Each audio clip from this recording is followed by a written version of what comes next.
Tenemos que responder a la demanda mundial de alimentos que está en constante crecimiento. La población mundial en los últimos 100 años se ha duplicado y se prevé que los más de 6.500 millones de habitantes que hay en el planeta hoy lleguen en el 2050 a 9.000 millones de habitantes. Eso crea una demanda muy fuerte de alimentos. Éramos en el año 2005 un país que producía alimentos para 3 millones de habitantes, hoy produce alimentos para 28 millones de habitantes y apostamos a transformarnos en un país que produzca alimentos para 40 o 50 millones de habitantes. Todo ese crecimiento requiere de una inserción internacional inteligente, pero ese crecimiento tiene que ser producto de una intensificación productiva que tiene que ser por definición sostenible, porque no podemos generar pan para hoy y hambre para mañana. Hay que tratar de producir estos alimentos sin deteriorar el suelo y cuidando y en lo posible mejorando el mismo. El temor más grande que tenemos en nuestro manejo es el problema de la erosión, que se debe al impacto de la gota de lluvia sobre el suelo cuando éste está desnudo.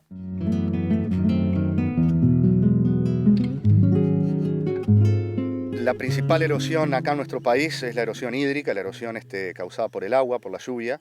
La erosión eólica no reviste importancia. La erosión laminar, digamos, si bien tiene un perjuicio, el perjuicio es más bien químico y no tanto físico. No estamos hablando tanto de la pérdida de suelo, sino de la pérdida de calidad de suelo. Dentro de los cuidados y de las atenciones que hay que tener, la erosión de suelo es el principal problema ambiental que este país tiene cuando hablamos de producción agropecuaria. ¿Qué es la erosión del suelo? Es por efecto de la lluvia cae fuertemente en el suelo se desarma, ese suelo que se desarma se transporta por una ladera, por una pendiente y sedimenta o termina en otra posición del paisaje. Incluso esta posición del paisaje puede ser el agua o los cursos de agua.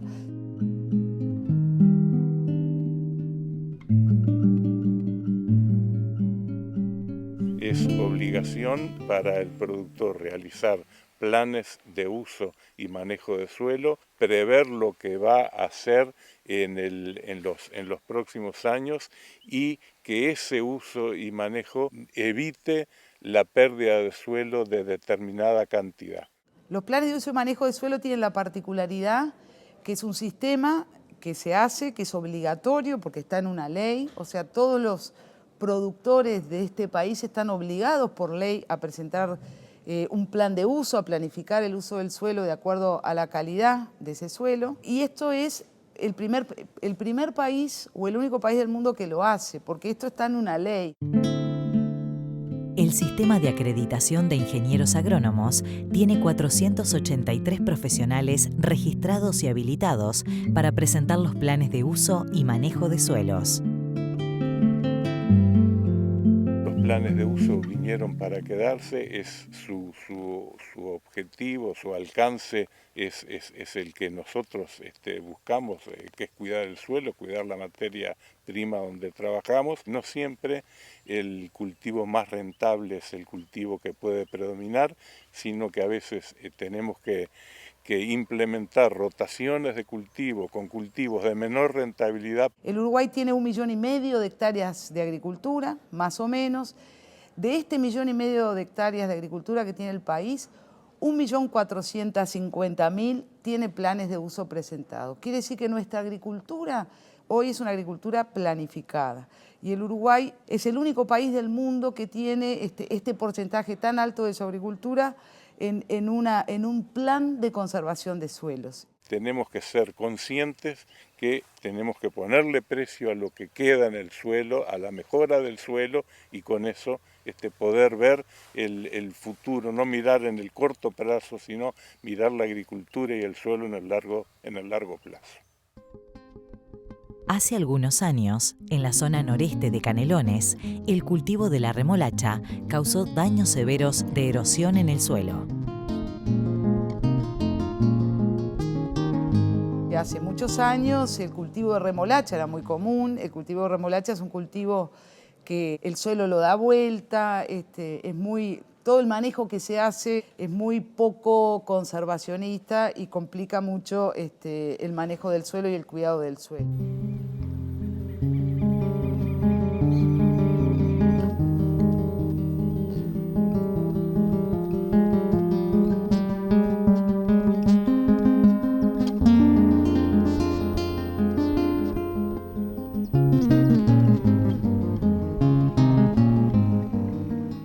Entré de 15 años acá a trabajar. Tengo 61, voy para 62. Trabajaba en las cuadrillas de remolacha y después unas parcelas que se le llamaban, que se probaban todas las semillas, lo que era semilla se probaba todo ahí, en las parcelas. Y de ahí, bueno, seguí pasando de sesión en sesión y estoy todavía acá. Soy uno del único que quedé acá, trabajando.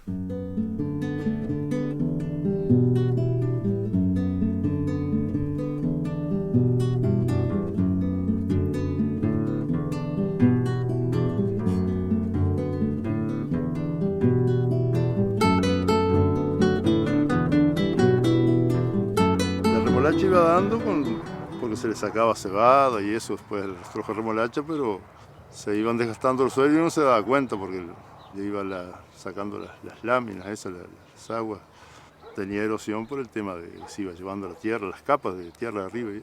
El desgaste de la tierra, de la plantación de remolacha y después que se terminó la remolacha se entró a plantar un poco de soja, que también la soja fue una de las cosas que fue achicando un poco la tierra, ¿vio?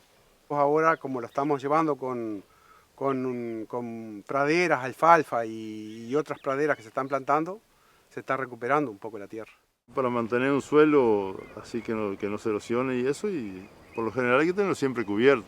Como antes que se araba y se dejaba y llovía y arrastraba todo y se volvía a arar, si hay que ararlo y eso. Y hoy, bueno, se planta y ya digo, por lo general está siempre plantado, de alfalfa, de verdeo, de lo que sea, se mantiene mejor el suelo.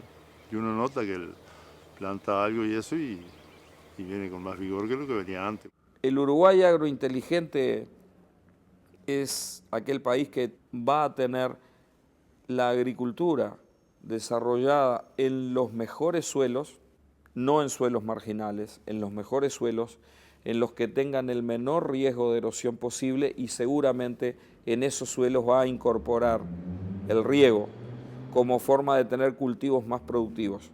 Porque cultivos más productivos son la forma de conservar mejor el suelo.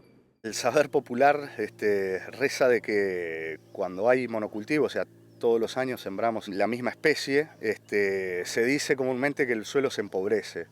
Digamos, para entender eso hay que partir de la base de que el suelo es un organismo vivo, y como un organismo vivo y nadie quiere comer todos los días lo mismo, en ese caso el suelo tampoco, con lo cual con la rotación de cultivos lo que logramos es que cada cultivo trae aparejado su bagaje de microorganismos, que son los que viven en el suelo, son los que transforman el suelo, y a esos microorganismos, digamos, de vuelta lo mismo, esos propios microorganismos, las lombrices, todos los insectos que están en el suelo, son los que se nutren de todos los residuos del cultivo, todos los restos, todas las raíces que nosotros dejamos para el suelo.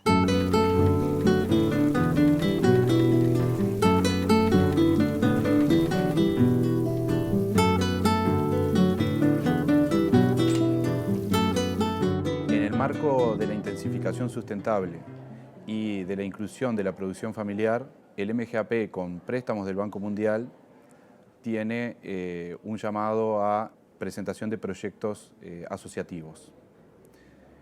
En este marco se han presentado unas 20 ideas, de las cuales el proyecto de Montes es el que está más avanzado.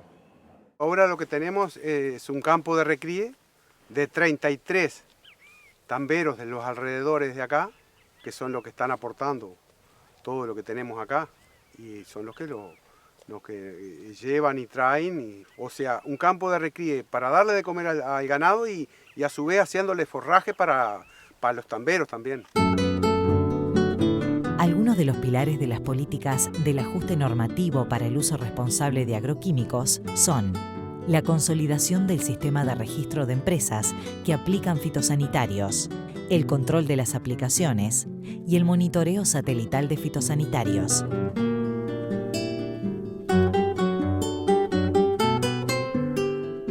Sabemos que tenemos un proyecto muy fuerte que son los planes de uso y manejo de suelos, pero al costado o por detrás de los planes de uso y manejo de suelo, en esa intensificación también está el uso de productos fitosanitarios que tenemos que hacer para esas producciones.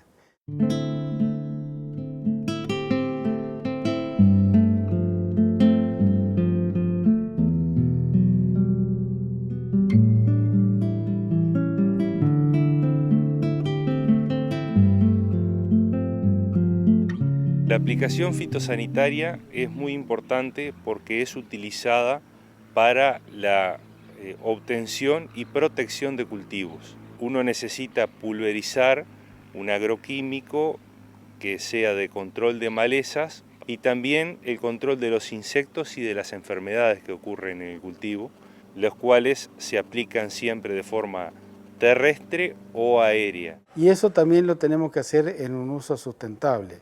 ¿Qué significa? Bueno, que para eso hemos trabajado en lo que es un plan de uso y manejo seguro de estos productos.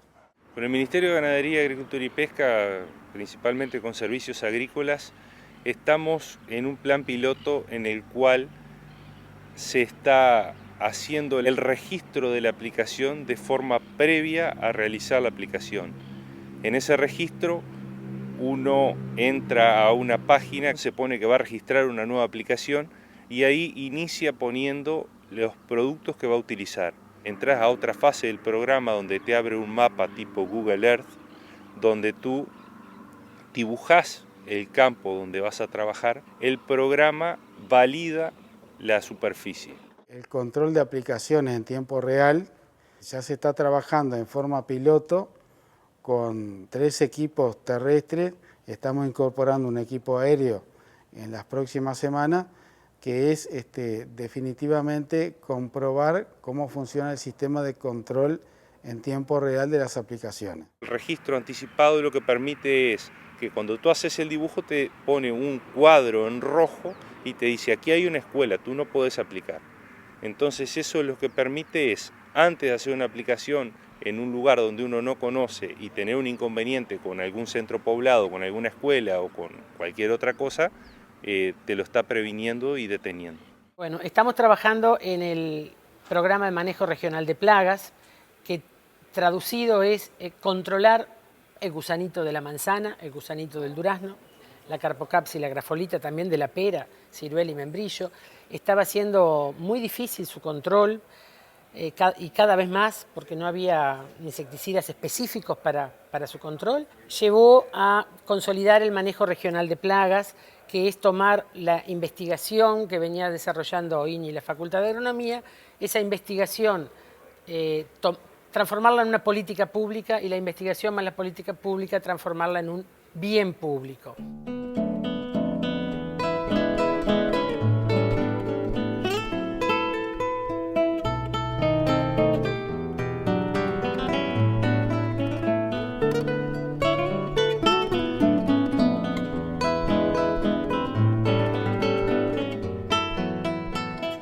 Nosotros normalmente usábamos insecticida, lo que hacíamos es matar todo. Después se fueron especializando los insecticidas y se hicieron cada vez más selectivos. pero igual ya el daño estaba hecho.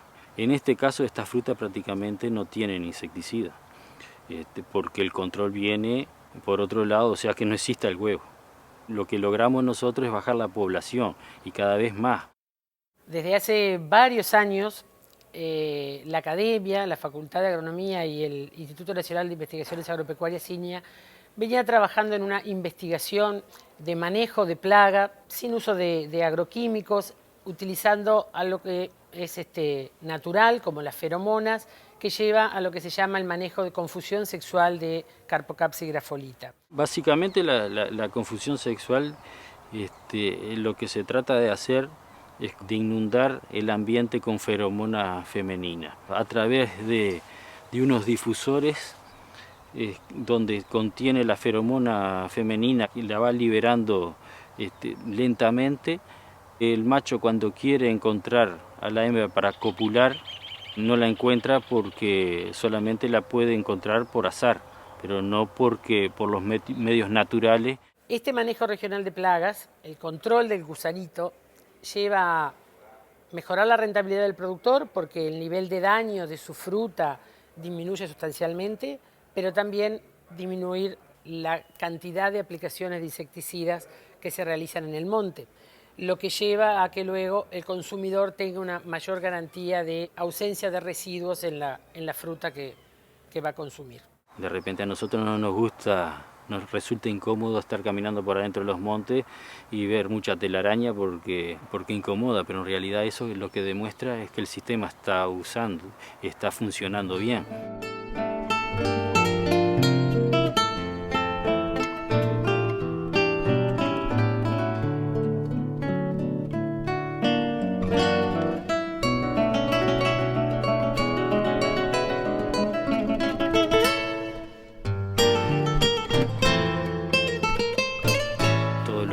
La agricultura intensiva se basa básicamente en lo que es el riego. Después toda la tecnología viene a consecuencia de tener agua. Si no se tiene agua, difícilmente se pueda prosperar, ¿no? Porque estos son cultivos a cielo abierto y estamos a merced de las inclemencias climáticas. Por un lado, hay épocas de exceso de lluvia y por el otro lado cada vez más hay más sequía. No podríamos estar hablando de una fruta y horticultura de calidad y de proyección si no estuviéramos pensando en que todas esas producciones necesitan de riego. Y de riego que no es echar agua, sino riego en el debido momento, en el momento preciso y en la cantidad precisa. El Ministerio de Ganadería, Agricultura y Pesca impulsa el desarrollo del riego a través de llamados a productores con proyectos multiprediales o asociativos para su financiación.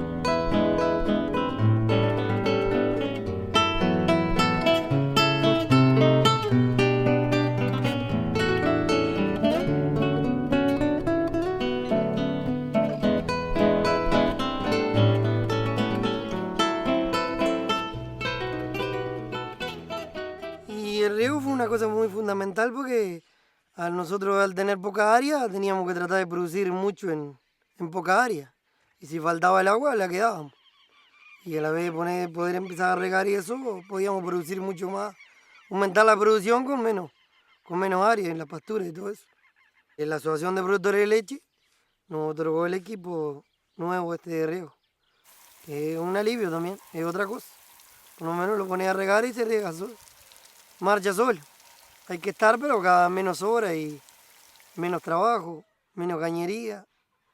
Y regar mucho más área que lo que regábamos nosotros pasando trabajo.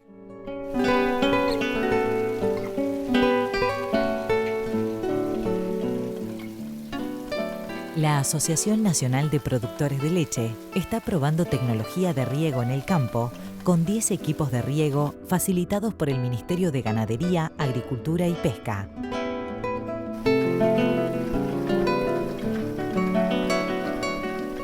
Capaz que antes gastaba mucho más energía y tirábamos más agua en el mismo lugar, vamos a suponer. Agua que no precisaba. Ahora como esto riega de otra forma, gastar menos luz, tener más tiempo y regar más. Poder producir más, porque antes no te tenías que levantar de madrugada a cambiar un riego, ahora igual lo pones a las 12 de la noche que se prenda solo o lo dejás hasta la madrugada, cuando te despertaste ya llegó y se apagó solo. Es totalmente diferente. El recurso agua es un recurso que desde el punto de vista natural está limitado. Lo que el Uruguay tiene es un potencial formidable de represamiento. En el Uruguay llueven 1.300 a 1.400 milímetros por año. Esos son 1.400 litros por metro cuadrado. De esos 1.400 litros por metro cuadrado, 500 litros escurren hacia los ríos y los arroyos. De esos 500 litros, el Uruguay utiliza en embalses, incorporando dentro de esos embalses las represas hidroeléctricas, 20 litros. Los otros 480 litros terminan en el Océano Atlántico. El desarrollo del riego en el Uruguay pasa por una política que impulse, que promueva el desarrollo de los embalses, que muchos se han hecho de forma individual, pero hay otros que deben hacerse de forma colectiva, con una lógica de cuenca hidrográfica, construyendo un plan nacional de aguas que no le tenga miedo a utilizar el recurso agua al servicio de la producción y de la generación del trabajo. Lo que importa es conservar la calidad del agua, porque la cantidad sobra.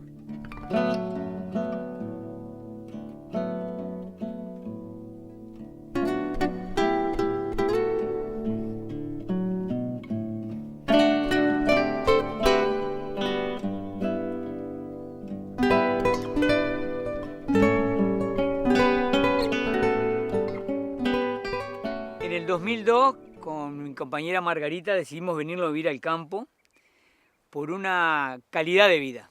Y en realidad no éramos del campo, éramos de la ciudad, del asfalto, y nos gustó probar este desafío, venirnos y bueno, establecernos. Con la crisis también que se vino, yo trabajaba en la construcción, dejé de trabajar en la construcción, y ahí decidimos venir a este campo a explotarlo. No teníamos agua ni luz.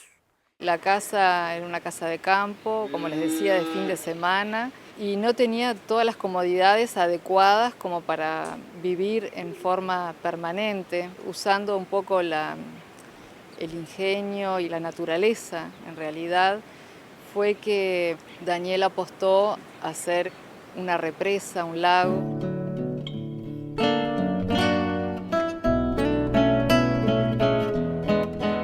Uno de mis estudios fue electricidad, electromecánica en UTU, hace muchos años. Y bueno, y fantaseando con poner una turbina con esta agua que tengo acá. Y bueno, y ahí empecé con una prueba piloto, con una turbinita chiquita. Vimos que giraba, que andaba bien. Y bueno, y hoy estamos generando 1,5 kW. Hoy, gracias a eso, tenemos la energía eléctrica en nuestro hogar, en nuestra casa. Y a raíz de eso, las comodidades de la casa, ¿no? Realmente nos trajo la heladera, la reina de la casa hoy.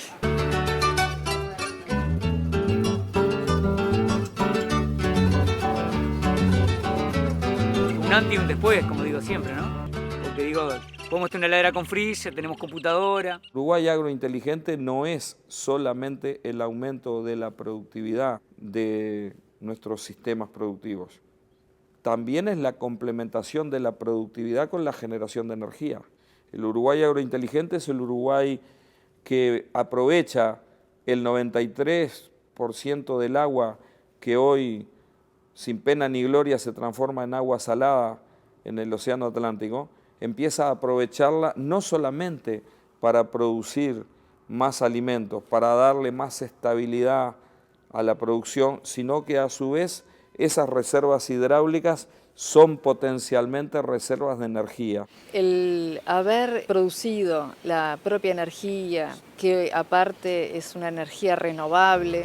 Esto tenés un grupo de baterías de 650 amperes, un inversor que te invierte 12 volts, corriente continua, en 220 alterna, pasa por una llave térmica y se va a la casa en 220.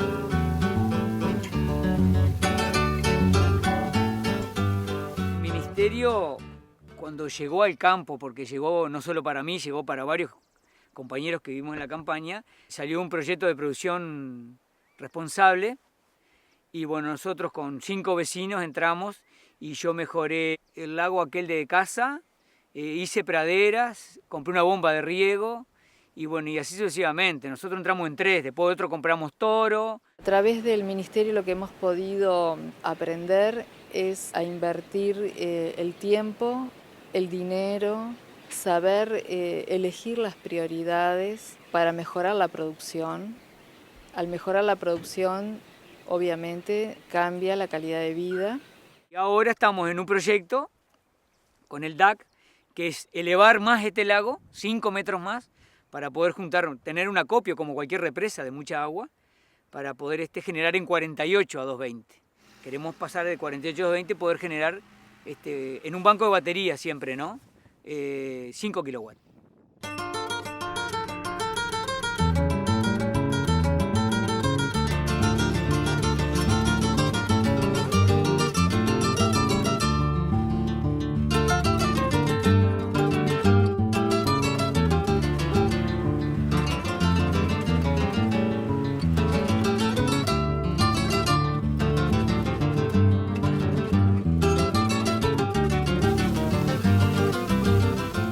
Lo que hice fue interceptar el agua que entraba a mi campo, se iba al arroyo, lo que le saqué fue la energía y la largo nuevamente, ¿no? El agua deja de ser un factor para transformarse en un insumo. Tan insumo como la genética, tan insumo como los fertilizantes, tan insumo como el combustible del tractor.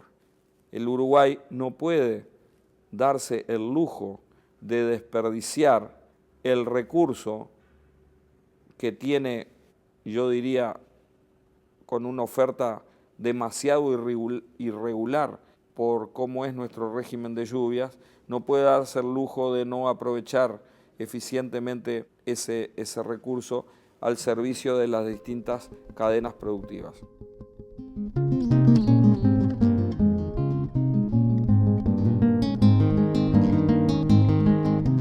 El Uruguay tiene muchos arroyos y mucho más cantidad de agua que la que tengo yo. Vos en un cursito de 100.000 litros hora que tiene cualquier arroyo generás 5 o 6 kilowatts en trifásica si querés. Que yo tengo un arroyo acá y pensaba hacer eso para por lo menos prender los 5 horas y regar con energía del arroyo. Yo pienso que en energía hay mucho para hacer en el Uruguay. Hay muchísimo, muchísimo. Y con sol también. El sol es gratis, el agua es gratis y no se va al mar.